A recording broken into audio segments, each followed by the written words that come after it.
अच्छा जी, तो आज आप लोगों की ई कैट कंप्यूटर साइंस की क्लास है, ठीक है। और क्लास के अंदर आपकी प्रीवियस क्लासेस के अंदर हम लोग चैप्टर 1 और चैप्टर 2 कवर कर चुके हैं, ठीक है। फिजिकल में कितने बच्चे हैं इन्होंने ये चैप्टर 1 और चैप्टर 2 नहीं किया? एक हो गया, दो हो गया, तीन, कोई भी नहीं आया था क्या?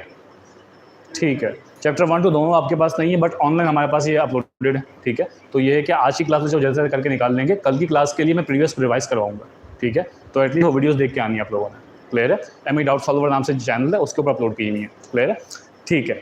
और ऑनलाइन वाले, ऑनलाइन के अंदर कितनों ने क्लास अटेंड की थी फोर्स की, चैप्टर 1 और चैप्टर 2 की?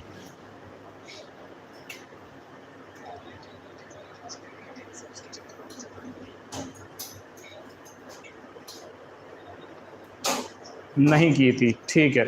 तो आप लोगों के लिए भी यही है, ऑनलाइन वालों के लिए भी यही है, चैप्टर 1 और चैप्टर 2 की क्लास इसी चैनल के ऊपर अपलोडेड है। आप लोगों ने क्या करना है, कल की क्लास का मैं थोड़ा सा रिवीजन भी करवाऊंगा। तो ये है कि आप लोगों से सवाल ही पूछे जाएंगे, तो चैप्टर 1 और चैप्टर 2 आपने पहले पढ़ के लेके आना है, उसके बाद फिर हम आगे जाएंगे, ठीक।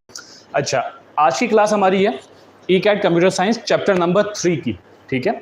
चैप्टर नंबर 3 के अंदर हमारे पास मौजूद है क्या, डेटा कम्युनिकेशन। इससे पहले हम लोगों ने पढ़ा था इंफॉर्मेशन कम्युनिकेशन, हमने कम्युनिकेशन के बारे में पढ़ा था, ठीक है। उससे पहले हम लोगों ने बेसिक्स ऑफ कंप्यूटर के बारे में पढ़ा था, इंफॉर्मेशन टेक्नोलॉजी के बारे में पढ़ा था। आज डेटा और कम्युनिकेशन के बारे में पढ़ेंगे। सवाल फिर से वही है जो कि मैंने प्रीवियस क्लास के अंदर पूछा था आप लोगों से, कि डेटा क्या है। फिजिकल वालों में से कितने, किसी को पता है डेटा क्या है? फिजिकल में से, हाँ भाई। चैप्टर्स अलग हैं, दिखा।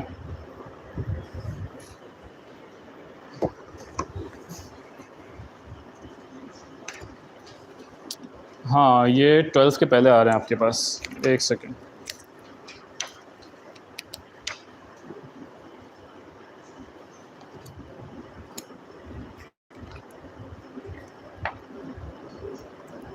ये आ गया, ठीक है।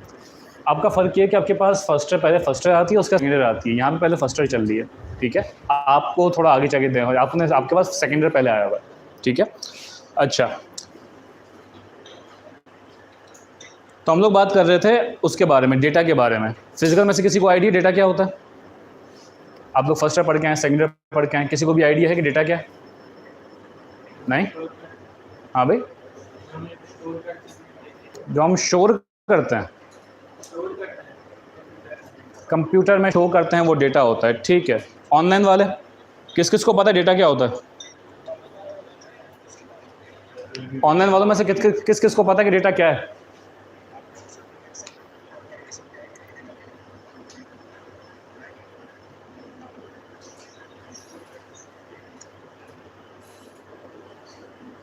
ऑनलाइन में से किस किस को पता है कि डेटा क्या है? आप लोगों की आई थिंक ट्रांसमिशन थोड़ी लेट हो रही है।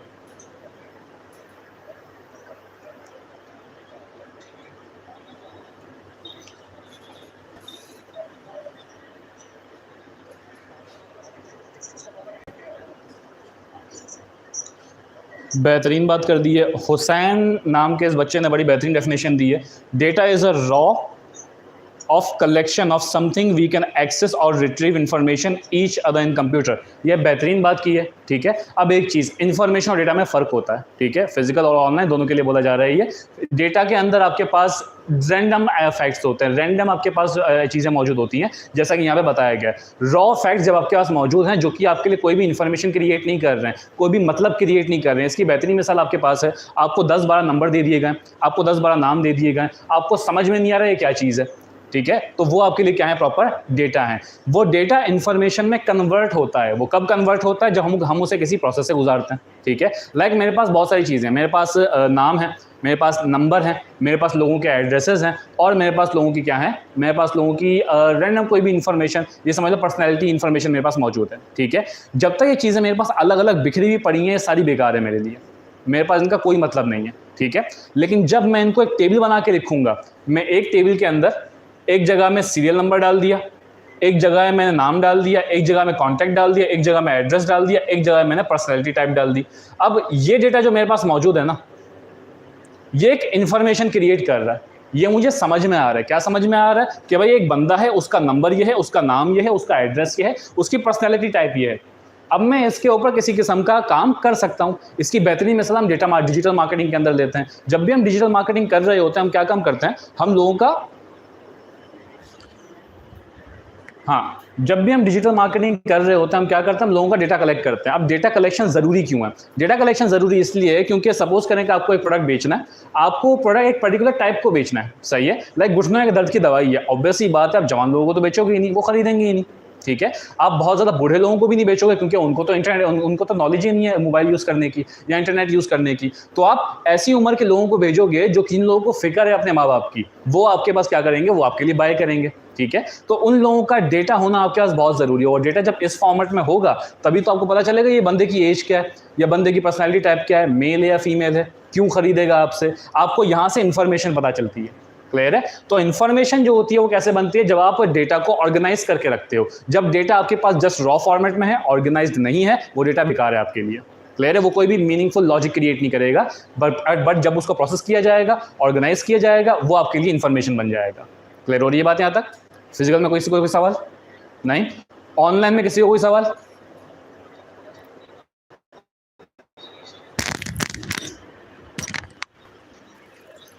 ऑनलाइन के में किसी को कोई सवाल है सर?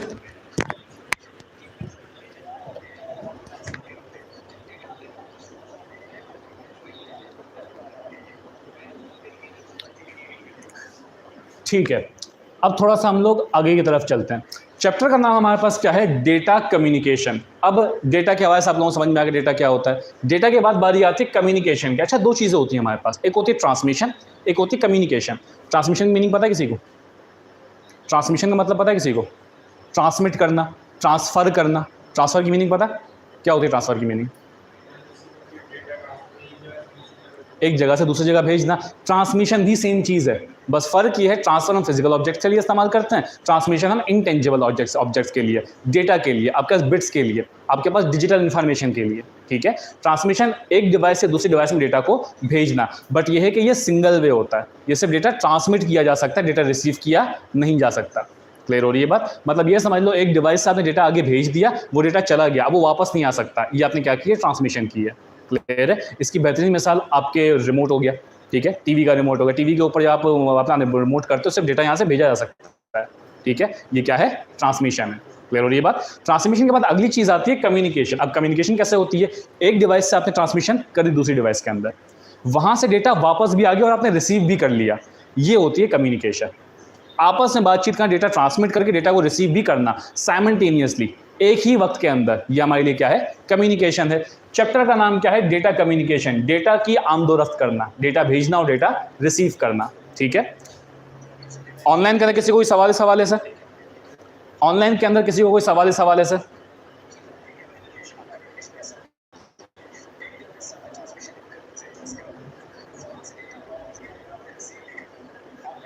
ठीक है, अच्छा जी, आगे चलते हैं हम लोग। अब डेटा मैंने आप लोगों को क्लियर कर दिया, मैं डेटा कम्युनिकेशन भी आप लोगों को कर दिया, डेटा क्लियर कर दिया। डेटा क्या है, computer system commonly handles 4 types of data, text, graphic, audio and visual.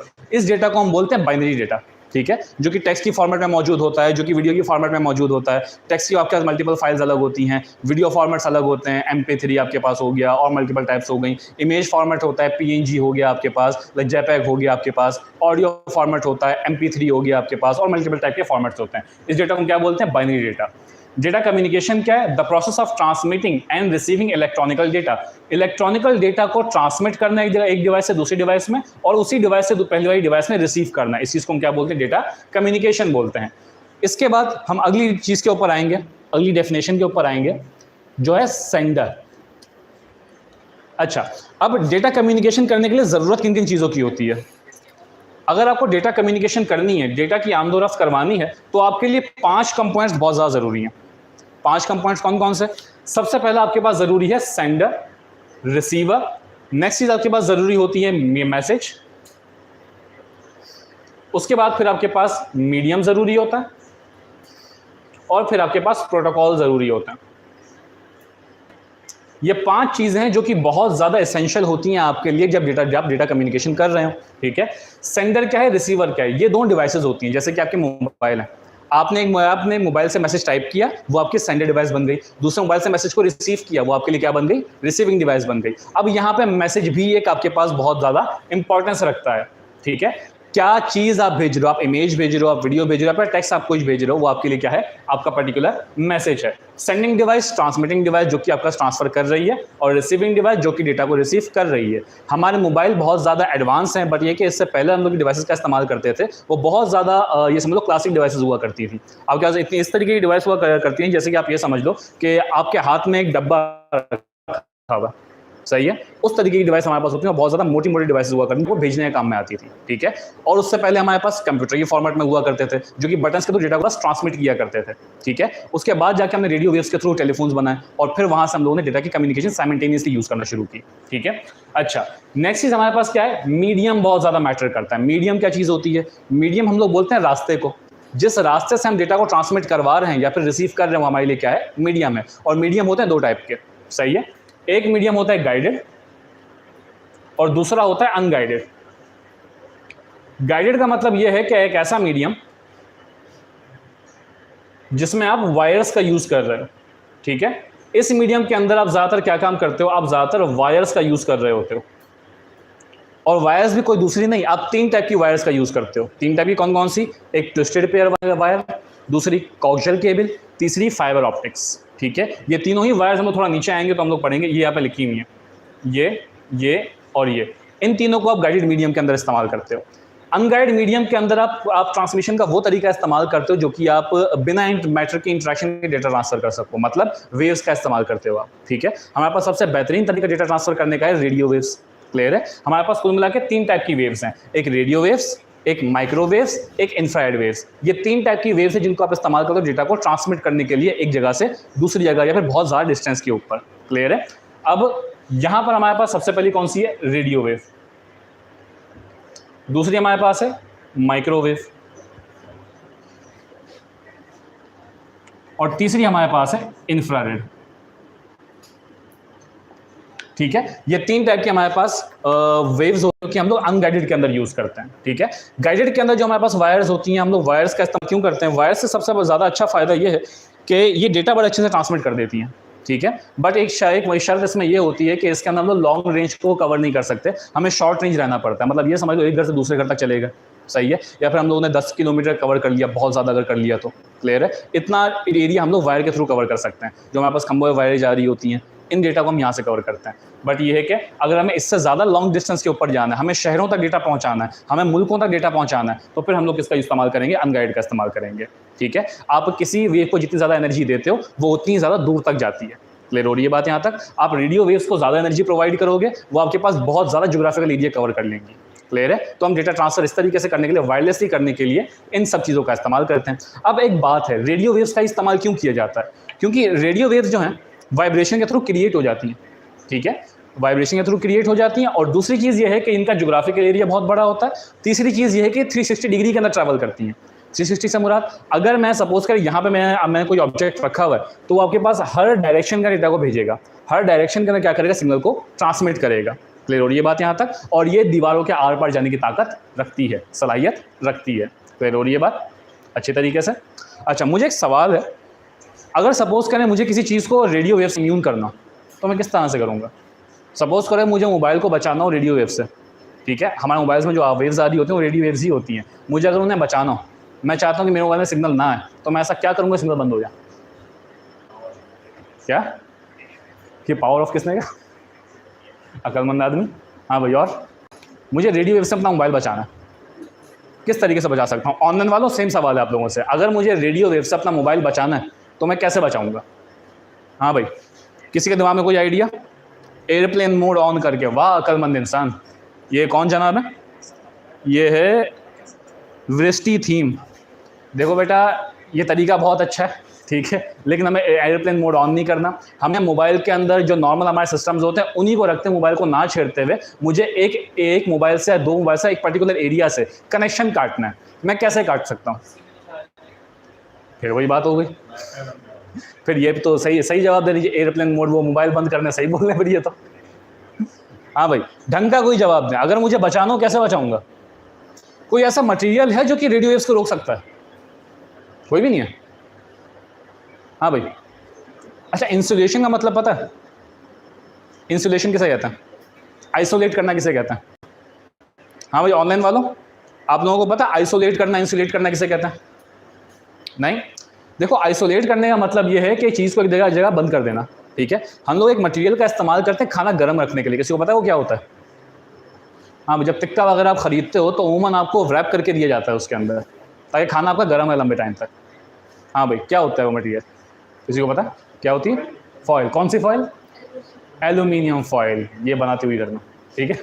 अच्छा, एल्यूमिनियम फॉयल क्यों हम लोग लपेटते हैं? क्योंकि एल्यूमिनियम फॉयल आइसोलेशन प्रोवाइड करता है, सही है। वो जितनी गर्मी है ना, वो गर्मी को लीक नहीं होने देता, और जब गर्मी लीक नहीं होती, ऑब्वियसली बात है, वो अंदर में टकरा के जा रही होती है, तो खाना आपका गर्म रहता है। यही सेम सिनेरियो आपके पास मोबाइल के लिए भी आप कर सकते हैं। अगर मोबाइल को आप एल्यूमिनियम फॉयल में कवर कर दो, ना डेटा आएगा ना डेटा जाएगा, आप रेडियो वेव से आप पूरे तरीके से इम्यून हो जाओगे। क्लियर हुई बात? तो अगर रेडियोस काटनी हो आपने, आप मोबाइल को एल्यूमिनियम फॉयल में कवर कर दो। और ज़रूरी नहीं है एल्यूमिनियम फॉयल, आपको कोई दूसरा ऑब्जेक्ट आपके पास रैपर्स होते हैं, आपके सिलेंटी का रैपर हो गया, आपके लेस का रैपर हो गया, इन रैपर्स के अंदर मोबाइल को डाल के सील कर दो, इनसे भी आप बच जाओगे, ठीक है। मोबाइल आपका क्या हो जाएगा? बिल्कुल आइसोलेट हो जाएगा। अब एक बात है, अगर आप अपना मोबाइल एयरप्लेन मोड पर भी डाल दो, ठीक है, तो आपका कनेक्शन दुनिया से रहता है आपका।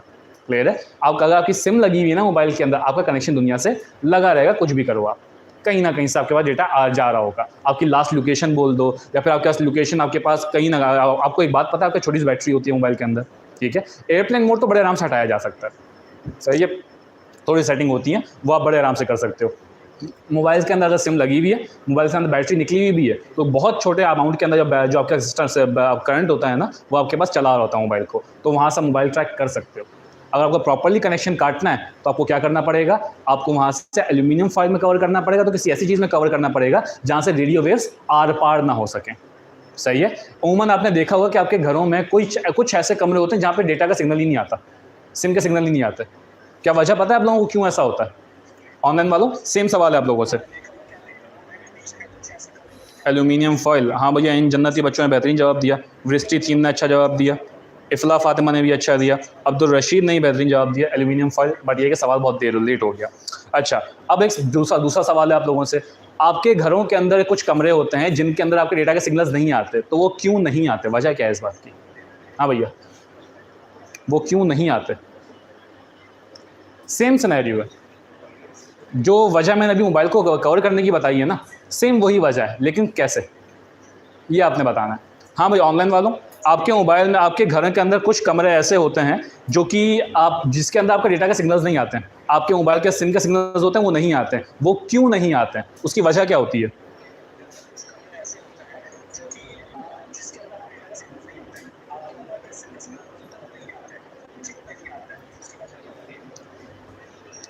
हाँ भाई, किसी को आइडिया है? भाई फिजिकल वालों को तो आइडिया नहीं है, ऑनलाइन वालों को भी नहीं है। ऑनलाइन वालों को भी फिलहाल जवाब आ नहीं रहा। चलो ठीक है, स्टार्ट करते हैं। आपके पास जो कमरे आपके घर के अंदर आपके ऐसे होते हैं जिनके अंदर आपके डेटा के सिग्नल्स नहीं आ रहे होते, इसकी वजह ये होती है वहाँ पे सरिया बहुत ज़्यादा यूज़ किया होता है, ठीक है। और जब सरिया बहुत ज़्यादा यूज़ किया हुआ होता है तो आपकी सारी जो आपके पास एरियाज़ है ना, उनको कवर कर दिया जाता है।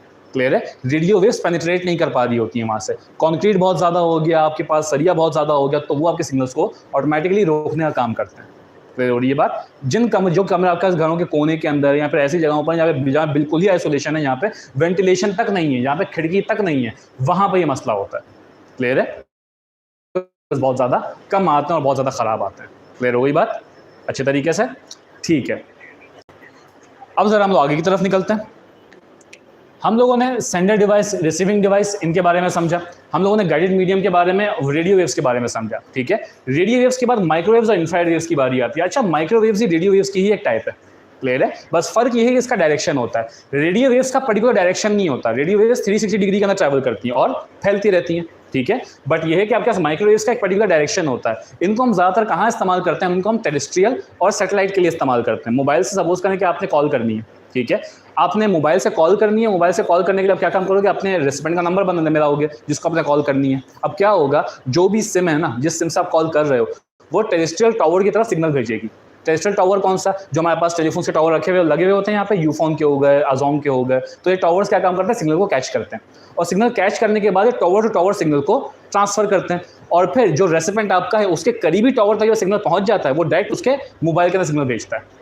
ठीक है। तो इसके थ्रू क्या काम करता हो, माइक्रोवेव्स के थ्रू कम्युनिकेशन करते हो कॉल्स के ऊपर।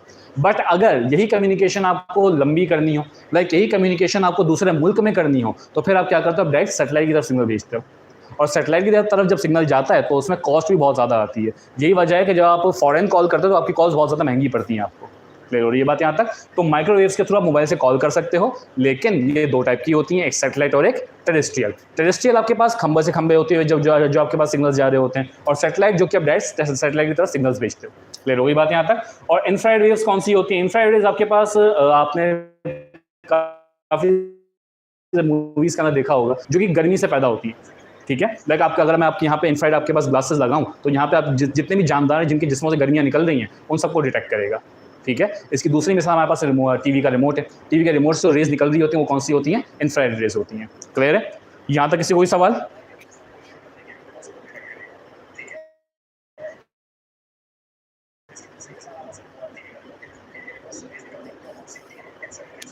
फरा नूर जी बेटा, आपका जो प्रीवियस चैनल्स हैं लेक्चर नंबर 1 और लेक्चर नंबर 2 वो दोनों ही इस चैनल पे अपलोडेड हैं, तो आप यहाँ सब देख सकती हैं। ठीक है, अच्छा, तो ये हमारे पास हो गया मीडियम। मीडियम हम लोगों ने यहाँ पे कवर कर लिया। मीडियम के बाद हमारे पास लास्ट चीज़ है प्रोटोकॉल्स।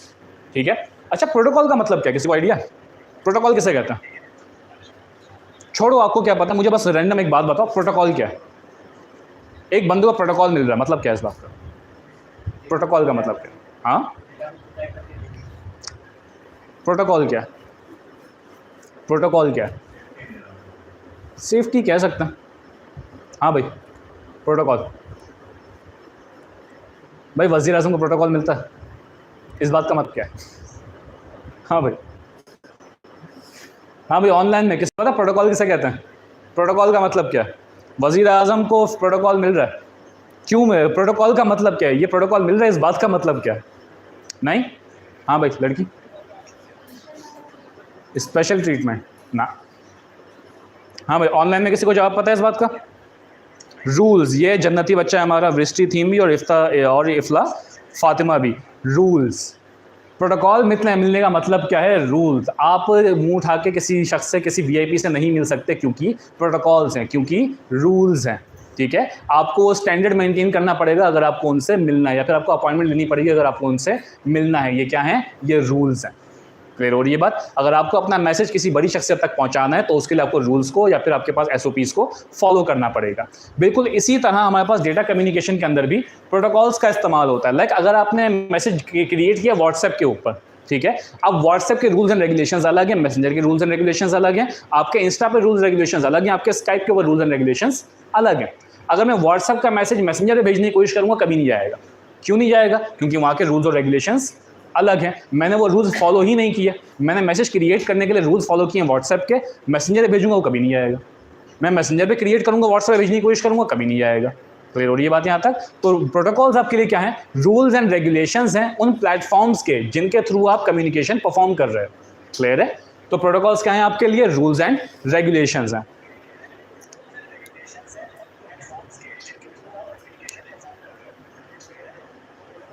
सर क्वालिटी बहुत ख़राब आ रही है। अब्दुल रशीद, देखें एक काम करें, आपके पास सेटिंग के अंदर क्वालिटी का ऑप्शन होगा, 720p के अंदर अपनी क्वालिटी करें। ठीक है, 720p के अंदर क्वालिटी करेंगे तो आपकी क्वालिटी बेहतर हो जाएगी वीडियो की।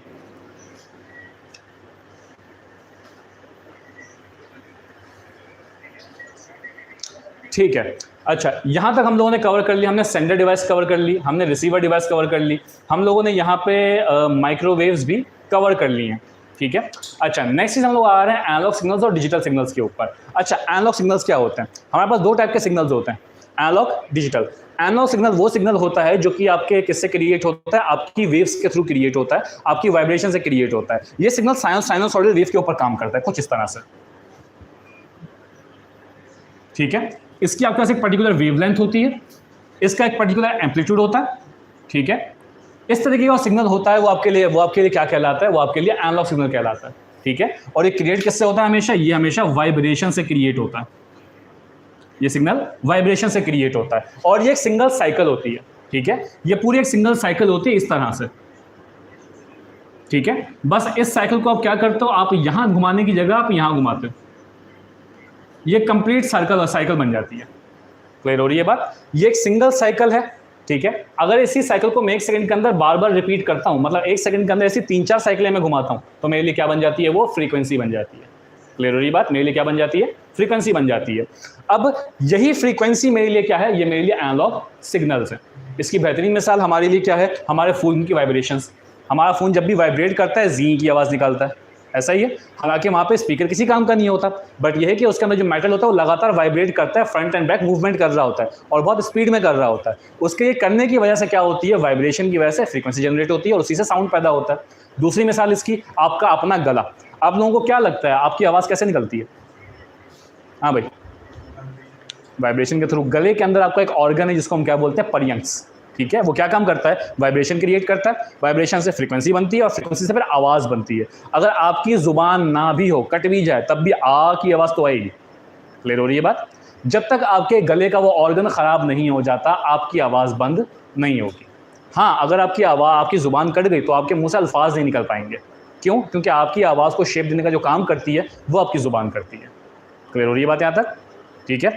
अच्छा, ऑनलाइन वालों को कोई चीज़ समझ में ना आई हो, कोई ऐसी चीज़ जो कि ऑनलाइन वालों को समझ में ना आई हो एनालॉग सिग्नल्स के अंदर? एनालॉग सिग्नल के लिए ये समझ लें कि आपके पास एनालॉग सिग्नल को मीडियम चाहिए होता है ट्रांसफर करने के लिए। मतलब एनालॉग सिग्नल का अगर जब कभी भी ट्रांसफर नहीं करेंगे, अगर आप उन्हें एक रास्ता प्रोवाइड नहीं करोगे, हमारे लिए जो रास्ता है वो हवा है। ठीक है, जब भी मैं बात कर रहा हूँ तो मेरे मुंह से जो आवाज़ निकल रही है वो आपके इसलिए पहुँच रही है क्योंकि बीच में हमारे लिए हवा आ रही है। अगर मैं यहाँ से हवा ख़त्म कर दूँ, मेरी बात आप तक नहीं पहुँचेगी, मेरी आवाज़ फैल जाएगी, मेरी आवाज़ स्कैटर हो जाएगी हर जगह से। मतलब ये समझ लो, अगर आप वहाँ बैठे हुए हो ना, आपको इतनी ज़्यादा कम आवाज़ आएगी और मेरे बोलने के 2-3 सेकंड बाद आवाज़ आएगी। एट अ टाइम में मेरी आवाज़ आपको नहीं आएगी। ठीक है, ये क्यों होगा? क्योंकि हमारे बीच में हवा मौजूद नहीं है। सही है, एनालॉग सिग्नल्स क्लियर हो गए आप सबको? ठीक है। अच्छा जी, एनालॉग सिग्नल के बाद हम लोग बात करते हैं डिजिटल सिग्नल्स की। अब डिजिटल सिग्नल्स क्या है? डिजिटल सिग्नल, अच्छा एनालॉग सिग्नल की डेफिनेशन देख लें। Continuous wave like signals normally use for human voices. इंसानी आवाज़ के लिए कंटिन्यूअस सिग्नल्स यूज होते हैं, वो क्या है? एनालॉग सिग्नल है। Digital signals discrete signals operating in binary form of 0 and 1। हमारे पास डिजिटल सिग्नल्स कुछ इस तरीके के होते हैं। इसका मतलब है 1, इसका मतलब है 0, इसका मतलब है फिर से 1। हमारे पास डेटा जो है वो स्विचेस के ऊपर काम कर रहा होता है। ठीक है, ये सिग्नल जो होते हैं ये ट्रांसमिट किस तरह से होते हैं? ये ज़्यादातर वायर्स के थ्रू ट्रांसमिट होते हैं। ठीक है, और ये इन्हीं सिग्नल्स को हम लोग वेव में कन्वर्ट भी करते हैं। इन कन्वर्जन्स को, एनालॉग को डिजिटल में और डिजिटल को एनालॉग में कन्वर्ट करने को हम क्या बोलते हैं? मॉड्यूलेशन कहते हैं। इस मॉड्यूलेशन से क्या होता है, हम रेडियो वेव्स के थ्रू डेटा को ट्रांसफर कर सकते हैं। हमने डिजिटल सिग्नल्स क्रिएट किए। अब डिजिटल सिग्नल्स क्रिएट करने की ज़रूरत क्या है? वॉइस क्वालिटी बेटर होती है। क्लियर हो रही है बात? वॉइस क्वालिटी किस तरीके से बेटर होती है? आप अपने वॉइस की सैम्पलिंग करते हो, वो सैम्पलिंग आपकी रिकॉर्डिंग के अंदर आ जाती है और फिर वो रिकॉर्डिंग आप क्या करते हो? वेव में कन्वर्ट करते हो। सही है। चलो, एक छोटा सवाल है, अगर मुझे वॉइस अपनी रिकॉर्ड करनी हो बिना किसी मॉडर्न इंस्ट्रूमेंट के, तो किस तरीके से करोगे? अगर आप लोगों को वॉइस रिकॉर्ड करनी हो बिना किसी रिकॉर्डर के, बिना किसी मोबाइल के, कैसे करोगे? हाँ भाई, ऑनलाइन वालों सेम सवाल आप लोगों से। ये नहीं समझ में आया। ये अब्दुल रशीद, क्या चीज़ समझ में नहीं आई बेटा आपको? दोबारा से बताएं। अब्दुल रशीद, आपको क्या चीज़ समझ में नहीं आई? हाँ भाई, सेम सवाल। आपको वॉइस रिकॉर्ड करनी है, कैसे करोगे? कुछ तो बताओ, अक्लमंदो। हाँ, पुराने दौर के हिसाब से कैसे करोगे? टेप रिकॉर्ड से, टेप रिकॉर्ड के थ्रू। ठीक है, टेप रिकॉर्ड जहाँ तक मुझे याद हो विजुअल्स रिकॉर्ड करता था, पिक्चर्स रिकॉर्ड करता था। पिक्चर्स लेके हम वो उसको एक पर्टिकुलर फ्रीक्वेंसी में चलाते थे, वो आपके वीडियो बनाता था। टेप रिकॉर्ड अलग चीज़ थी। हाँ हाँ, होता है। मुझे पता आपके जहन में क्या आ रहा है, मुझे भी पता आपको नाम जहन में नहीं आ रहा, मैं फिर भी बताने की कोशिश करूँगा। हाँ भाई, आप में किसी के जहन में आ रहा है? नहीं, किसी के जहन में नहीं आ रहा। हाँ भाई, क्या नाम है अपना? ऑनलाइन वालों के लिए सेम क्वेश्चन। आप लोगों को अगर वॉइस रिकॉर्ड करनी हो बिना किसी मॉडर्न इंस्ट्रूमेंट के, मोबाइल के बिना और किसी भी रिकॉर्डर के बिना, किस तरीके से करोगे?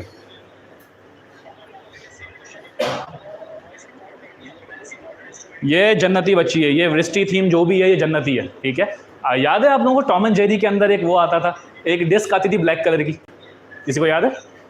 एक डिस्क आती थी जिसके ऊपर सुई रख के हम लोग वो चलाते थे, याद है सबको? वो एग्जैक्टली वही इसकी उसी तरीके की डिस्क की मैं बात कर रहा हूँ। आप लोग किस तरीके से वॉइस रिकॉर्ड करते थे, आप ये समझ लो कि आप वॉइस की वाइब्रेशंस रिकॉर्ड करते थे। आपने आपने एक मटेरियल है, एक ऐसा मटेरियल जिसके ऊपर डिज़ाइन बनाना आसान है, ठीक है, उसके ऊपर आपने सुई रखी और उस मटेरियल को घुमा रहे हो। अब उस मटेरियल के ऊपर आप एक क्रिस्टल लगा दोगे जो कि कन्वर्जन करता है, वो एनालॉग की डिजिटल में कन्वर्जन करता है, ठीक है। अब उस कन्वर्जन जो क्रिस्टल होगा उसको आप कनेक्ट करोगे एक डायफ्राम से। डायफ्राम पता है किसे बोलते हैं? नहीं पता। डिस्क देखिए, डिस्क डिस्क देखिए, जो आपके पास टीवी डिस्क होती है जो सिग्नल कैच करती है, जो डिस्क होती है एंटीना वाली, जो कि आपके पास चैनल्स कलेक्ट करने के लिए इस्तेमाल होती है, ज़्यादातर गोल सी होती है, मतलब आधा सर्कल बोल दो उसे, नहीं याद, नहीं इमेजिन हो रही, ठीक है। इस तरीके की एक डिस्क होती है।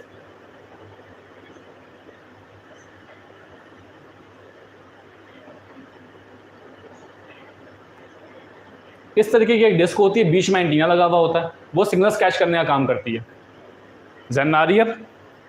अब जहन में आ रही है? ज़्यादा हम लोग चैनल्स वगैरह जो होते हैं उनके सिग्नल्स कैच करने के लिए इस्तेमाल करते हैं टीवी के लिए, ठीक है। उसको हम बोलते हैं डायफ्राम। उस डायफ्राम के अंदर जब भी आप अपनी वॉइस डालते हो ना, वो वॉइस सारी की सारी एक जगह इकट्ठा होती है और फिर वहाँ से क्रिस्टल की तरफ जाती है और क्रिस्टल नीडल के ऊपर वाइब्रेशन करता है, और जब वो वाइब्रेशन करता है तो फिर वो डिज़ाइंस बनना शुरू होते हैं उस डिस्क के ऊपर जो कि आप गोल गोल घुमा रहे हो, ठीक है।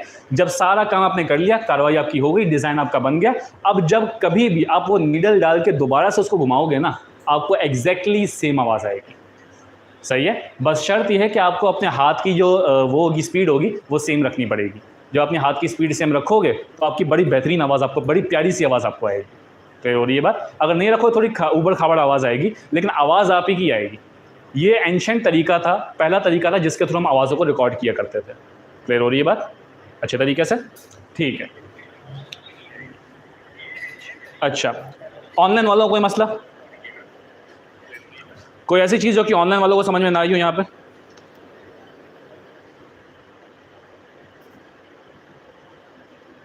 अच्छा, ये वृष्टि थीम हसीब है, चलें कोई बात नहीं है। अपने नाम से आईडी ज्वाइन करेंगे तो ज़्यादा अच्छा रहेगा, बहरहाल फिर भी अच्छी बात है। नेक्स्ट के ऊपर आ जाते हैं हम लोग।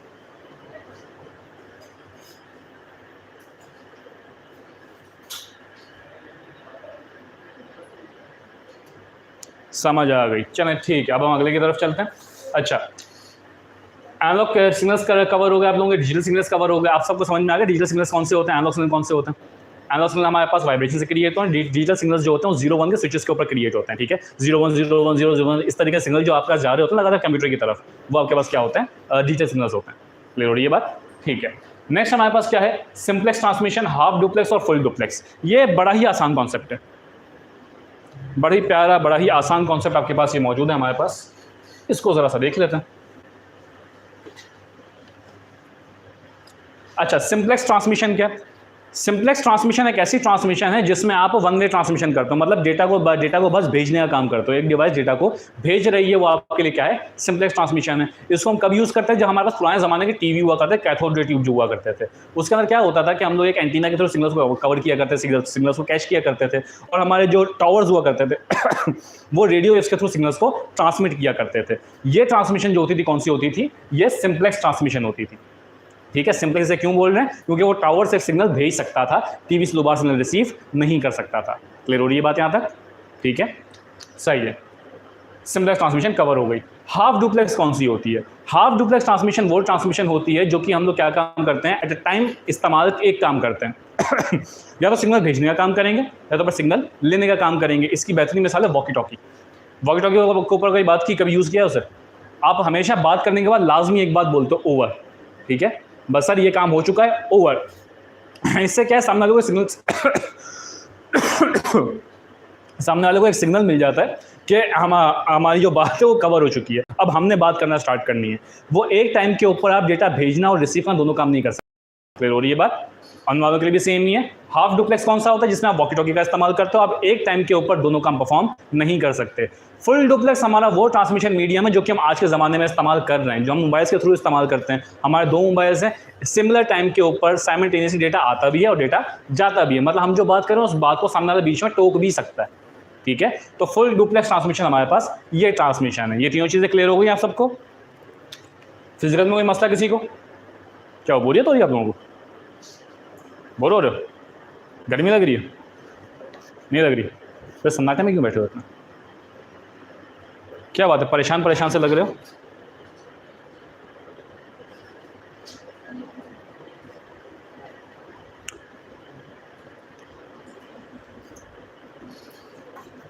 ठीक है,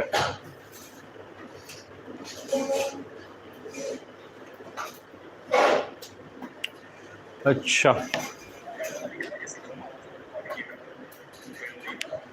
अब यहाँ से नेक्स्ट की तरफ आ जाते हैं। सिंप्लेक्स, हाफ डुप्लेक्स और फुल डुप्लेक्स। ऑनलाइन वालों से सवाल है, इन सब चीज़ों में कोई मसला आप लोगों को? सिंप्लेक्स, हाफ डुप्लेक्स और फुल डुप्लेक्स, ये हुसैन ने बड़ा बेहतरीन जवाब दिया और बिल्कुल सही जवाब दिया है, कोई इशू नहीं आप लोगों को। फिगर वाला समझ नहीं आया सर, फिगर वाला क्या समझ में नहीं आया?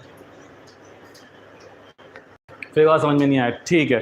अच्छा बेटा एक काम छोड़ा करिएगा अब्दुल रशीद, एक छोटा सा काम ये करिएगा कि जैसे ही आपका लेक्चर ख़त्म हो तो आखिर में मुझे दोबारा याद दिलाइएगा, इस चीज़ को दोबारा कवर कर लेंगे, ठीक है। अच्छा अब हम आ जाते हैं अगले के ऊपर। अगला हमारे पास क्या है? ब्रॉडबैंड और बैंडविड्थ। ब्रॉडबैंड और बैंडविड्थ क्या है? आप देखें, these media transmit large volume of data of very high speed. आपके पास जो नेटवर्क कनेक्शंस होते हैं, ठीक है, आपके घर में जो इंटरनेट आ रहा होता है वो इंटरनेट किस सर्विस का आ रहा होता है? फाइबर ऑप्टिक्स है, टीपी लिंक है, या फिर आपका दूसरा कोई सर्विस प्रोवाइडर है। वहाँ जो आपका इंटरनेट आपके पास आ रहा है ना, वो इंटरनेट आपके पास क्या है? वो ब्रॉडबैंड है, वो आपको हाई वॉल्यूम डेटा प्रोवाइड करता है, ठीक है। यूजुअली काम इस तरीके से होता है, जो इंटरनेट सर्विस प्रोवाइडर्स होते हैं ना, जिनके पास इंटरनेट सर्विस होती है, वो क्या काम करते हैं? वो कंपनी से डेटा ले लेते हैं, और वो डेटा वो आपके पास लेते हैं। लाइक आपके पास 150 MBs होगा, या फिर 300 MBs होगा, या फिर 500 MBs होगा, इस तरीके से डेटा वो लेते हैं। अब वो डेटा लेने के बाद वो क्या काम करते हैं? वो ब्रॉडबैंड का पूरा पैकेज बाय करते हैं। 500 MBs का डेटा उन लोगों को मिल गया। अब लेने के बाद वो बैंडविड्थ करते हैं। बैंडविड्थ किस तरीके से करते हैं? सपोज करें कि आप 1500 में उनसे बोलने के बाद मुझे 10 MB का डेटा दे दो, वो आपके घर में कनेक्शन करेंगे और 10 MB आपको असाइन कर देंगे। वो उन्होंने क्या कर दिया? बैंडविड्थ कर दिया, उन्होंने स्पीड आपकी कम कर दी। क्लियर हो रही है बात? आपको चाहिए 15 MBs का डेटा, उसने आपको 15 MBs दे दिया, आपकी स्पीड उसने लिमिट कर दी। इस चीज़ को हम क्या बोलते हैं? बैंडविड्थ बोलते हैं। ब्रॉडबैंड एक पूरा पैकेज है, बैंडविड्थ स्पीड कंट्रोल है। जो स्पीड आपकी कंट्रोल की जाती है आपके इंटरनेट सर्विस प्रोवाइडर की तरफ से, वो क्या है आपके लिए? बैंडविड्थ है। और यही सेम काम आप अपने घर में भी कर सकते हो, ठीक है। अपने राउटर्स के अंदर आपकी सेटिंग होती है बैंडविड्थ सेटिंग, आपके पास कुछ डिवाइसेस आ रही होती हैं, हमेशा आपको डिवाइसेस की नॉलेज होती है। जब भी आप एडमिन पैनल में जाते हो, आपको सामने दिख रहा होगा 4-5 डिवाइसेस कौन कौन सी कनेक्टेड है। आप किसी भी एक पे क्लिक करके उसका बैंडविड्थ कम कर सकते हो। सपोज करो कोई बच्चा है, गेम खेल रहा है लगातार, आप बोले जा रहे हो, बात ही नहीं सुन रहा, नेट के ऊपर जाओ, उसकी डिवाइस का बैंडविड्थ कम कर दो, इंटरनेट स्लो चलेगा उसकी डिवाइस में, वो कितनी भी जतन कर ले उसकी स्पीड नहीं बढ़ेगी, गेम चल ही नहीं पाएगा। जब ऐसा वो खुद ही छोड़ देगा, ठीक है। तो ये कार्रवाई आप छोटी सी कर सकते हो। बैंडविड्थ आप खुद भी कंट्रोल कर सकते हो, और यूजुअली आपके लोग ऐसा करते भी हैं, पेरेंट कंट्रोल करना जैसा किया भी जाता है, ठीक है। हाँ बेटा ये लेक्चर रिकॉर्ड हो रहा है, ठीक है। अच्छा ब्रॉडबैंड के अंदर बैंडविड्थ के अंदर कोई मसला ऑनलाइन वालों को? ब्रॉडबैंड के अंदर बैंडविड्थ के अंदर कोई मसला ऑनलाइन वालों को?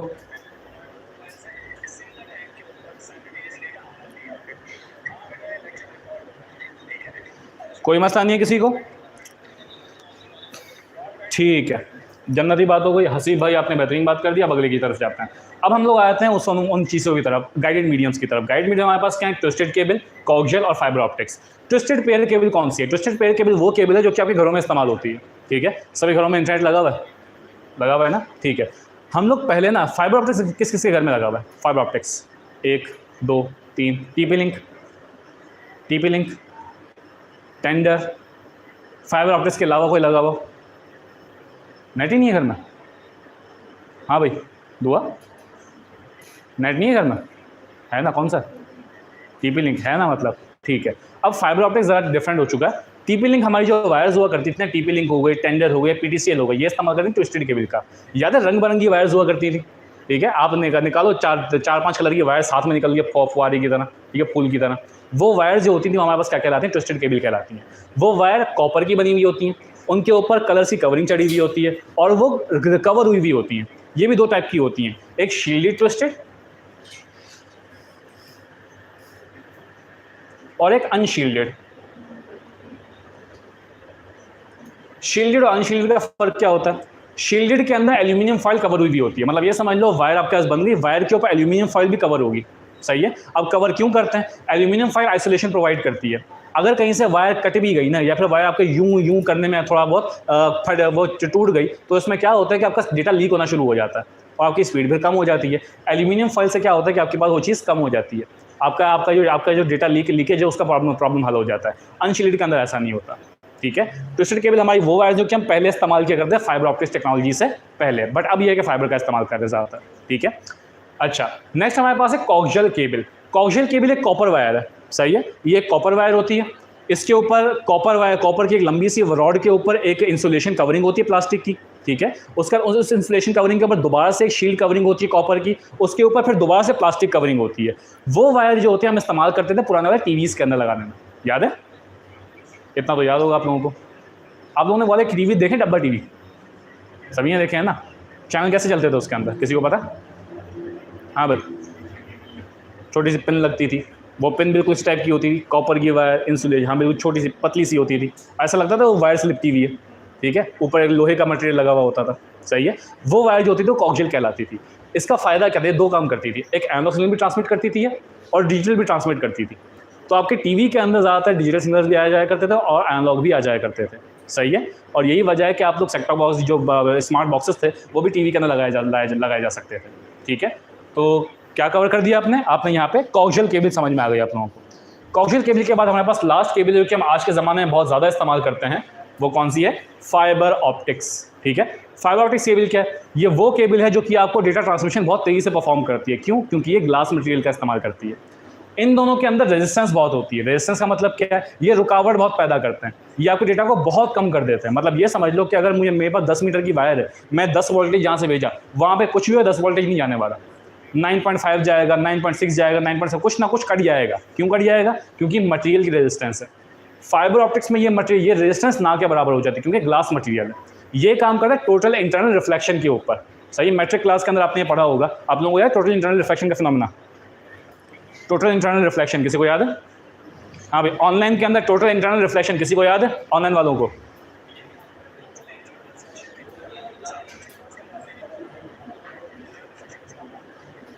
ठीक है बच्चे, अब्दुल रशीद आपका नाम दुआ है, तो ठीक है दुआ, मुझे आखिर में क्लास में याद दिलाइएगा आपको क्या समझ में नहीं आया।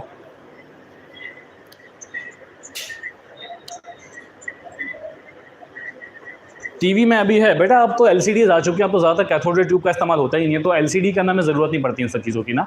एलसीडी के अंदर हम लोग ज़्यादातर स्मार्ट टीवी आ चुके हैं, वाईफाई के ऊपर चलते हैं अब तो, ठीक है। तो अब तो ऐसी केबल्स आती ही नहीं है। अच्छा, हम बात कर रहे थे किस पे? फाइबर ऑप्टिक्स के ऊपर। टोटल इंटरनल रिफ्लेक्शन का फिनोमेना क्या होता है थोड़ा सा एक्सप्लेन कर देता हूँ मैं आपको। आप ये समझ लो कि एक स्विमिंग पूल है, इस स्विमिंग पूल के अंदर आप यहाँ पे बैठे हुए हो, आप बहुत ही गंदे दिख रहे हो फिलहाल, लेकिन ये है कि आप बैठे हुए हो, आपके हाथ में एक टॉर्च है। अब ये टॉर्च कैसे बनाई है? ठीक है, आपके हाथ में एक टॉर्च है, मेरी ड्राइंग बहुत ख़राब है, क्लियर? सही है। अच्छा, अब टॉर्च की आप रोशनी का काम कर रहे हो, यहाँ से मार रहे हो, एक लेज़र लाइट समझ लो, वो लेज़र लाइट आपकी यहाँ से जा रही है। अब एक बात हम लोगों को पता है, हम लोग जब भी ऐसा कोई काम करते हैं कि हम लोग पानी में रोशनी मारने का काम करें, तो हमारे पास रिफ्रैक्शन का फिनोमेना होता है। रिफ्रैक्शन पता है किसे बोलते हैं? रिफ्रैक्शन पता है किसे बोलते हैं? एंगल चेंज हो जाना। आप पानी के अंदर पेंसिल डालते हो, टेढ़ी नज़र में आ रही होती है, पता है? वही सेम चीज़ यहाँ पे होती है। अगर सपोज करो आपने एंगल यहाँ मारा तो वो एंगल यहाँ से होता हुआ जाएगा, थोड़ा सा आपका डिफ्लेक्शन कर जाएगा, ठीक है। आप थोड़ा सा इसका एंगल और चेंज करोगे, आप यहाँ मारना शुरू करोगे, ये एंगल और इस तरफ चला जाएगा। आप यहाँ मारना शुरू करोगे, ये रिफ्लेक्शन और यहाँ चली जाएगी। एक वक्त आएगा कि आप यहाँ मारोगे, ये बिल्कुल सीधी हो जाएगी, ये फिर आपके पास ऊपर की तरफ नहीं आएगी, ये बिल्कुल आपके पास ऐसा लगेगा कि पानी जो हमारे स्विमिंग पूल है उस स्विमिंग पूल के ऊपर ही रोशनी तैर रही है, ऐसा लगेगा अगर एक पर्टिकुलर एंगल के ऊपर पानी के अंदर से रोशनी मारो तो। क्लियर हो रही है बात? और अगर आप एंगल और ज़्यादा कर दोगे तो फिर ये अंदर ही टकरा के जाने लगेगी, फिर ये ऊपर नज़र में नहीं आएगी, फिर आपको अंदर ही टकरा के आना शुरू हो कर देगी, ठीक है। और यही फिनोमेना हमारे पास क्या कहलाता है? टोटल इंटरनल रिफ्लेक्शन का फिनोमेना कहलाता है। क्लियर है? कभी मौका मिला तो इंशाल्लाह आपको इसका एक प्रैक्टिकल ही करवाएंगे। ठीक है, यहाँ तो सबको समझ में आया। अब इसी टोटल इंटरनल रिफ्लेक्शन के फिनोमेना के ऊपर फाइबर ऑप्टिक्स वर्क करती है। मतलब ये समझ लें कि आपके पास लंबी सी वायर है, लंबी सी मेरे पास वायर है, इस वायर में जब भी डेटा भेजता हूँ ना, यहाँ से टकरा के यूं पहुँचता है, ये डेटा कुछ इस तरीके से ट्रैवल कर रहा होता है लगातार, ठीक है। इसी हम फाइबर ऑप्टिक्स की वायर को बिल्कुल सीधा रखते हैं ताकि आपका डेटा को डिस्ट्रैक्ट ना कर जाए, और यही वजह है कि डेटा बहुत ज़्यादा स्पीड में ट्रैवल करता है। रेजिस्टेंस ना के बराबर होती है, डेटा प्रॉपर पहुँचता है और स्पीड में पहुँचता है। क्लियर हो गई आप लोगों को यहाँ तक बात? फाइबर ऑप्टिक्स में कोई मसला? हाँ भाई, फाइबर ऑप्टिक्स में कोई मसला किसी को? ऑनलाइन वालों, फाइबर ऑप्टिक्स के अंदर कोई मसला? हाँ भाई, ऑनलाइन वाले? नो सर, ठीक है, चलो भाई आगे की तरफ बढ़ते हैं। फिर फाइबर ऑप्टिक्स के बाद हमारे पास माइक्रोवेव्स हैं। माइक्रोवेव्स हम लोग कवर कर चुके हैं। अब इससे थोड़ा नीचे की तरफ आते हैं।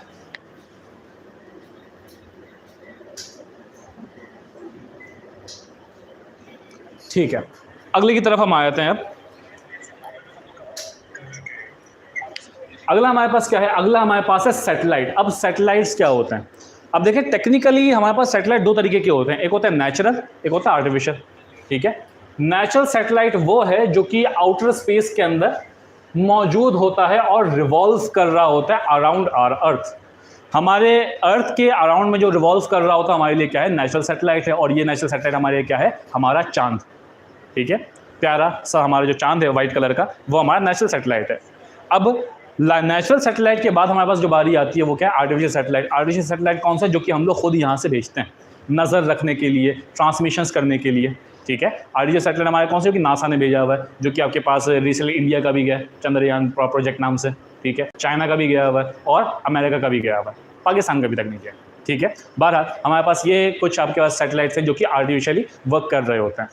अच्छा, अब सैटेलाइट का मेन काम क्या होता है? इसका काम क्या? बहुत सारे होते हैं। हम वेदर फोरकास्टिंग के लिए भी इसका इस्तेमाल करते हैं। इसका मेन काम है डेटा, ये डेटा की क्वालिटी को ट्रांसमिट करना, मतलब डेटा को भेजना बाहर से, अब वो वीडियो विजुअल हो या फिर वो ऑडियो, क्लियर है। ये डेटा को हमारे पास वहाँ से यहाँ तक भेजता है। और दूसरी चीज़, ये आपके पास पिक्चर्स हमारी अर्थ की भेजता है, तो इससे क्या होता है? वेदर फोरकास्टिंग हो जाती है, हमें आइडिया हो जाता है तूफान कहाँ से कहाँ तक आने वाला है, कितने वक्त में आने वाला है, इन सब चीज़ों का हम लोगों को आइडिया हो जाता है, ठीक है। और मल्टीपल और भी काम होते हैं इसके, लाइक टीवी सिग्नल्स प्रोवाइड करना, जो आपकी डिश से, हाँ टीवी डिश से सिग्नल्स आते हैं आपके पास, वो सिग्नल जो होते हैं वो आपका सैटेलाइट के थ्रू आ रहे होते हैं, ठीक है। ये प्रोवाइड करना, और इस तरीके बहुत सारा बाहर आपके पास चांद की इन्फॉर्मेशन हो गई, प्लूटो की बात, बाहर जो हम लोगों ने प्लैनेट्स डिस्कवर किए हैं वो भी सैटेलाइट की मदद से ही किए हैं। क्लियर हो गई बात यहाँ तक? नेक्स्ट हमारे पास चीज़ है मॉडेम। मॉडेम का काम क्या है? मैंने अभी आप लोगों को दो चीज़ें बताई, एनालॉग सिग्नल और डिजिटल सिग्नल, याद है? एनालॉग सिग्नल, डिजिटल सिग्नल पता है आप सबको? दोबारा बताने की ज़रूरत है? जिसको लगता है दोबारा बताने की ज़रूरत है हाथ खड़ा करें। सबको आता है? सवाल पूछूं? हाँ भाई, चलो कोई भी एक लड़का मुझे एनालॉग सिग्नल बता दे कि क्या होता है।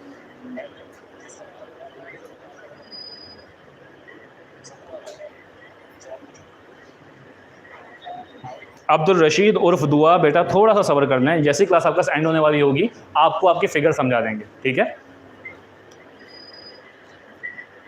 बस ये कि याद लाती रहिएगा लगातार बीच में। हाँ भाई, एनालॉग सिग्नल दोनों में से डिजिटल बताओ, एनालॉग बताओ, कोई भी ऑप्शन है आपके पास। वाइब्रेशन से बनते हैं, एग्जांपल क्या? Human voice.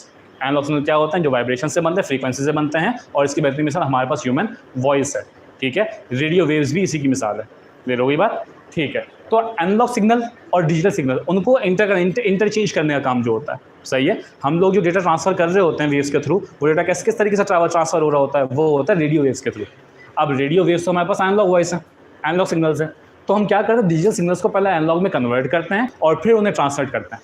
इससे क्या होता है? वो बहुत लंबी रेंज तक डेटा ट्रांसमिट हो जाता है, और फिर रिसीविंग एंड के ऊपर वही रेडियो सिग्नल्स को दोबारा से कन्वर्ट किया जाता है इलेक्ट्रॉनिकल सिग्नल्स में, और फिर हमारा जो वो होता है, हमारी जो डिवाइसेस होती हैं हमें वो दिखाती हैं। इसकी बेहतरीन मिसाल हमारे पास टेलीविजन की ले दो। हमारे पिछले ज़माने के अंदर डिश टीवी हुआ करते थे, आज भी हैं। वो क्या काम करते हैं? हमारे पास एक रेडियो वेव ट्रांसमिट करते हैं। वो रेडियो वेव हमारे एंटीनास जो होते हैं पकड़ते हैं, और हमारे जो टीवीज़ होते हैं उन रेडियो वेव्स को इलेक्ट्रॉनिकल सिग्नल्स में कन्वर्ट करते हैं, और फिर हमें इमेजिंग करते हैं, हमें इमेज दिखाते हैं। क्लियर है? तो वो हमारे लिए क्या है? वो हमारे किसका काम करते हैं? मॉडेम का काम करते हैं। क्लियर हो रही है बात यहाँ तक? मॉडेम का काम क्या है? एनालॉग को डिजिटल में कन्वर्ट करना। नेक्स्ट चीज़ हमारे पास है आईएसओ। आईएसओ एक ऑर्गेनाइजेशन है, ठीक है, इंटरनेशनल स्टैंडर्ड ऑर्गेनाइजेशन। इसका काम है स्टैंडर्ड्स मेंटेन करना। मतलब यह है कि हम लोग जब भी मास को नापेंगे ग्राम में नापेंगे, हम जब भी फोर्स को हम जब भी दबाव को नापेंगे प्रेशर में नापेंगे, हम जब भी किसी चीज़ को नापेंगे किस यूनिट में नापेंगे, किस तरह से काम करेंगे, हम लोग किस सिस्टम का इस्तेमाल करेंगे। लाइक हम लोग कीबोर्ड का इस्तेमाल करते हैं, कीबोर्ड के ना 256 कीज़ होती हैं। 256 ही क्यों होंगी? किसने डिसाइड किया है? इसने डिसाइड किया। क्लियर हो रही है बात यहाँ तक? तो ये स्टैंडर्ड्स प्रोवाइड करता है पूरी दुनिया में चलाने के लिए, ठीक है। अच्छा, OSI क्या है? Open system interconnection model. ये हम लोग इस्तेमाल करते हैं किस काम के लिए? डेटा को एक जगह से दूसरी जगह पे पहुंचाने के लिए, ठीक है। और ये थोड़ा सा ट्रिकी है आपके लिए, इसको हम ज़्यादा ढंग से समझते हैं। किसने कुरियर का काम देखा है? TCS पार्सल कैसे पहुंचाती है पता है किसी को? TCS या लेपर्ड पार्सल किस तरीके से पहुंचाती है? हाँ भाई, ऑनलाइन वालों, किसी को पता है?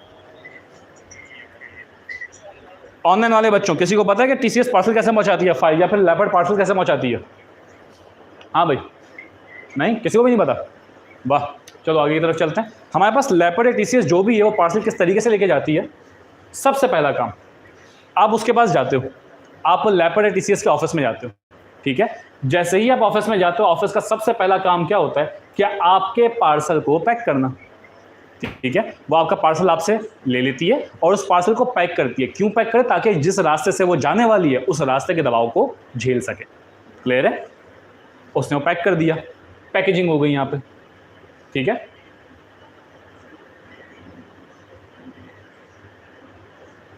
पैकेजिंग करने के बाद अगला काम क्या होता है? पैकेजिंग करने के बाद फिर अब वो क्या काम करती है? अब वो देखना शुरू करती है कि हमारे पास पार्सल भेजना कहाँ पर है। सपोज करें आपने पार्सल भेजना लाहौर। अब लाहौर भेजने के बहुत सारे रास्ते हैं, ठीक है। अब वो रास्ता कौन सा ऑप्टिमल है, वो कौन सा बेहतरीन रास्ता है जहाँ से डेटा को भेजा जाएगा, सही है। तो वो रास्ता, पाथ आइडेंटिफाई करती है, बेहतरीन पार्ट ढूंढती है कि कहाँ से आपका पार्सल जल्दी पहुँच सकता है, कहाँ पे हम लोग गड्ढे नहीं मिलेंगे, कहाँ पे हम लोगों को मौसमी आफत नहीं मिलेगी, कहाँ पे हम धरने नहीं हो रहे होंगे, तो कहाँ से बचा के मैं लेके जा सकता हूँ। उसके बाद अगला काम क्या होता है? उसके बाद बस में लोड किया जाता है। आपकी जो वो होती है, ट्रक होती है, उसमें आपके पार्सल को लोड किया जाता है, ठीक है। पार्सल लोड हो गया आपका। पार्सल लोड होने के बाद अब आपका पार्सल यहाँ से निकल जाता है।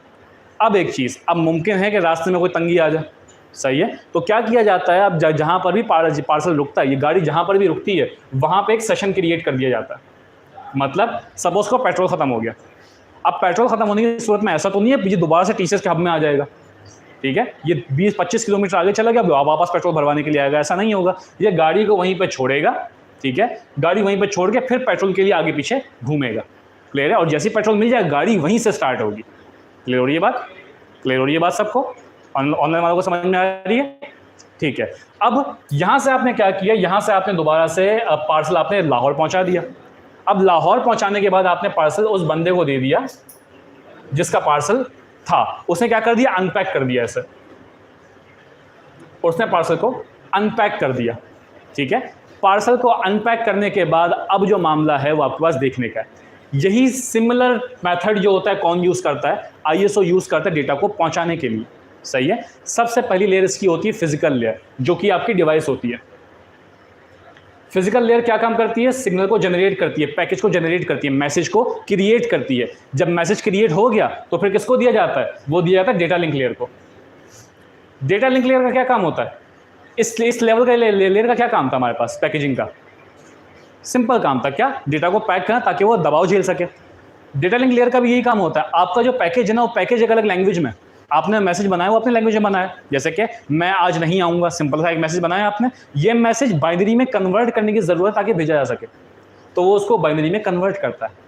क्लियर है? कन्वर्ट हो गया, अभी डेटा स्ट्रीम में आगे जा सकता है। आगे जाने के लिए हम इसको कहाँ भेज देते हैं? पाथ आइडेंटिफिकेशन के लिए, मतलब नेटवर्क लेयर पर भेज देते हैं। नेटवर्क लेयर ढूंढती है कि सबसे बेहतरीन रास्ता कौन सा, सबसे बेहतरीन रास्ता कौन सा जहाँ से मैं डेटा को भेज सकती हूँ, जिससे मैं डेटा को जल्दी पहुँचा सकता हूँ, ठीक है। उसके बाद फिर डेटा कहाँ जाता है? डेटा जाता है ट्रांसपोर्ट लेयर की तरफ। ट्रांसपोर्ट लेयर का काम बस इतना सा होता है कि आपके डेटा को उठाकर लेकर जाना, ठीक है। ट्रांसपोर्ट लेयर का काम क्या है? आपके डेटा उठाकर लेकर जाना।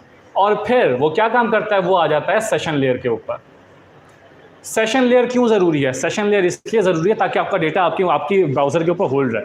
इसकी बेहतरीन मिसाल, आपने कोई मूवी डाउनलोड की, मूवी डाउनलोड करने के बाद आपका नेटवर्क कनेक्शन चला गया, आपकी मूवी 2 GB की अभी 1.5 GB हुआ। जैसे नेटवर्क जाएगा वहाँ पे एक सेशन क्रिएट हो जाएगा, वो आपके डेटा को होल्ड करके रखेगा कि डेटा डिस्कार्ड ना हो जाए, ठीक है। जैसे ही नेटवर्क कनेक्शन दोबारा से रिस्टोर होगा, आपकी डाउनलोडिंग वहीं से स्टार्ट होगी, दोबारा से इनिशियली स्टार्ट नहीं होगी। क्लियर हो रही है बात? तो ये काम किसका होता है? ये काम होता है सेशन लेयर का। क्लियर है? इसके बाद फिर आपकी अगली बारी होती है किसकी? आपकी अगली बारी होती है एप्लीकेशन लेयर की। एप्लीकेशन लेयर का काम क्या होता है?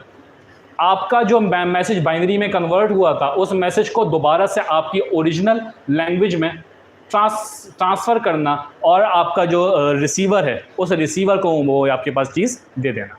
ठीक है, आपके रिसीवर को समझ में आ जाएगा कि आपने उसके लिए क्या भेजा है। ये पूरा सिनेरियो जो है वो फॉलो किया जाता है किसकी तरफ से, OSI की तरफ से। कोई चीज़ जो समझ में ना आई हो ऑनलाइन वालों को, कोई चीज़ जो समझ में ना आई हो ऑनलाइन वालों को,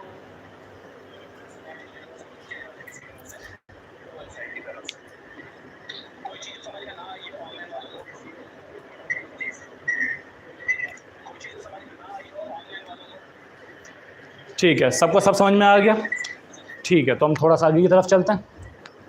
अब हम इनको ज़रा आइडेंटिफाई कर लेते हैं, हमारे पास जो लेयर्स आ रही हैं। ठीक है, सबसे पहले हमारे पास कौन सी है, फिजिकल लेयर। फिजिकल लेयर के बाद data link layer, data link layer के बाद नेटवर्क, ट्रांसपोर्ट, सेशन। हाँ, प्रेजेंटेशन और एप्लीकेशन अलग अलग है। ये हमारे पास प्रेजेंटेशन है। प्रेजेंटेशन का काम क्या है, कन्वर्ट करना। एप्लीकेशन लेयर का काम क्या है, एप्लीकेशन लेयर का काम है प्रोटोकॉल्स चेक करना। अब वही वाली बात आ जाती है, आपने फिजिकल लेयर से मैसेज तो क्रिएट कर लिया, वो मैसेज किस प्लेटफॉर्म पे क्रिएट किया। अगर व्हाट्सएप पे क्रिएट किया है ना, एप्लीकेशन लेयर चेक करेगी मैसेज व्हाट्सएप का ही हो। व्हाट्सएप का नहीं हुआ, रूल्स एंड रेगुलेशंस का इशू हुआ, तो फिर क्या होगा आपके पास ये लेयर जो है आपका मैसेज नहीं खोलेगी। जब आपका मैसेज नहीं खोलेगी तो रिसीवर को पता ही नहीं चलेगा। और ये पूरा सिनेरियो, जो पूरी लेयर्स जो हैं, 7 उसकी टोटल लेयर्स हैं, और ये सेंडर और रिसीवर के लिए अलग अलग हैं। अगर सेंडर है तो उसके लिए पहली लेयर ये है, अगर रिसीवर है तो उसके लिए पहली लेयर ये है। क्लियर हो रही है बात सबको? कोई ऐसी चीज़ किसी को ना समझ में आई हो यहाँ पर? सब समझ में आ गया? ठीक है, तो इसके बाद आपके पास MCQs हैं। अच्छा, अब चैप्टर नंबर 3 के जो MCQs हैं वो आप सबका होमवर्क है, फिजिकल ऑनलाइन दोनों के लिए। ठीक है, कल की क्लास के अंदर मैं थोड़ा सा आपका प्रीवियस रिवाइज करवाऊंगा और फिर मैं आप लोगों के MCQs पूछूंगा। ठीक है, MCQs करने के बाद फिर हम लोग किसके ऊपर आएंगे, चैप्टर नंबर 4 के ऊपर आएंगे। क्लियर हो रही है बात यहाँ तक? अच्छा, अब हमारे पास आखिरी जो बच्ची इतनी देर से बात बोल रही थी, बेटा क्लास बस यहाँ पे ख़त्म हो गई है। हमारे पास जो आखिरी बच्ची है दुआ नाम की, इसका जो आपका इशू था हम उसको क्लियर करते हैं, फिर हम लोग क्लास यहाँ पे एंड करते हैं। ठीक है,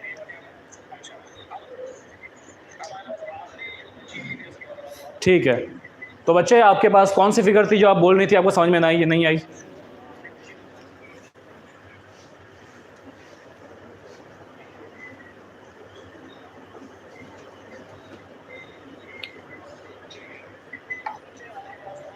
हाँ जी, दुआ और अब्दुल रशीद, आपकी कौन सी फिगर थी जो आपको समझ में नहीं आई? दोबारा से क्लियर करिएगा।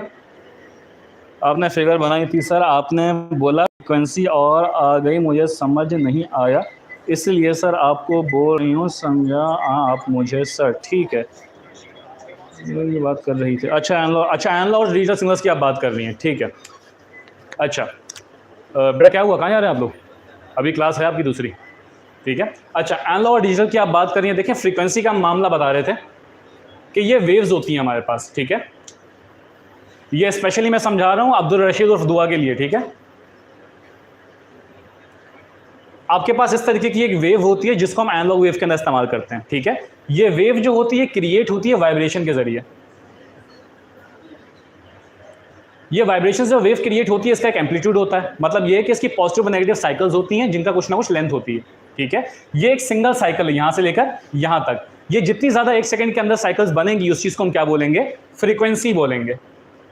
ठीक है, और इसी फ्रीक्वेंसी से क्या होती हैं, एनालॉग वेव्स बनती हैं, एनालॉग सिग्नल्स क्रिएट होते हैं। एनालॉग सिग्नल का काम क्या है? एनालॉग सिग्नल हम लोग ट्रांसमिट करते हैं किस काम के लिए, हम लोग वेव की सूरत में ट्रांसमिट करने के लिए एनालॉग सिग्नल का इस्तेमाल करते हैं। हमारी आवाज़ जो है, ह्यूमन वॉइस जो है, वो एनालॉग सिग्नल की बड़ी बेहतरीन एग्जांपल है। ठीक है, ह्यूमन वॉइस क्या काम करती है, आपका एनालॉग सिग्नल में अपनी आवाज़ को, अपनी वेव्स को, अपनी फ्रीक्वेंसी को जनरेट करती है और हमारे मुंह से फिर हवा के जरिए दूसरे लोगों तक हमारी आवाज़ पहुंचती है। क्लियर हो रही है बात यहाँ तक? तो ये हमारे लिए क्या है, एनालॉग सिग्नल्स है। समझ में आ गया आपको?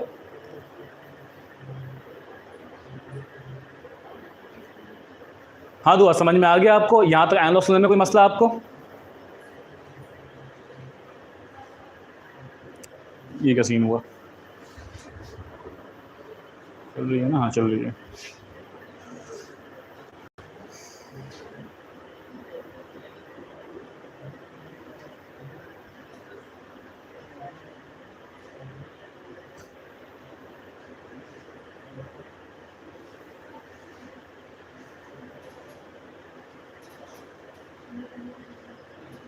इसके बाद कौन सी क्लास है? आई थिंक आपकी केमिस्ट्री क्लास है शायद। ठीक है, कोई सवाल आपको यहाँ तक? दुआ कोई सवाल आपको यहाँ तक एनलॉक्स में समझ में आ गया आप लोगों को?